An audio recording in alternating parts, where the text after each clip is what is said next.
आपल्या मागं या संसाराच्या कटकटीतून दररोजच्या व्यापातून उडीद काढायला आलाय, मूग तोडायचा राहिलाय, सोयाबीन आली, कांदा फवारायचा राहिलाय, कांद्याला भाव नाही, ह्या ज्या सगळ्या आपल्या संसाराच्या कटकटी येतात. आम्हाला जर कोर्टात त्याची फाईल उचलव, त्याला टाक, त्याला तारीख नसली तरी बोलव, काहीतरी करू, 5 रुपये तिकिटात मला हे परवडत नाही, या अशा ज्या लाख भानगडी आपण एकमेकाला करतो, ह्या सगळ्या कटकटीतून आपण फक्त का देवाचं नामस्मरण केलं.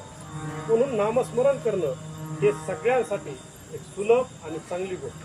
पण ते आज आपल्याला ते नामस्मरण मला वाईट वाटतं. आपल्याला व्यर्थ दुसऱ्याचं ऐकण्यामध्ये मजा वाटते, परंतु देवाचं नामस्मरण करण्यामध्ये आपल्याला दुःख वाटतं, लाज वाटते. विठाला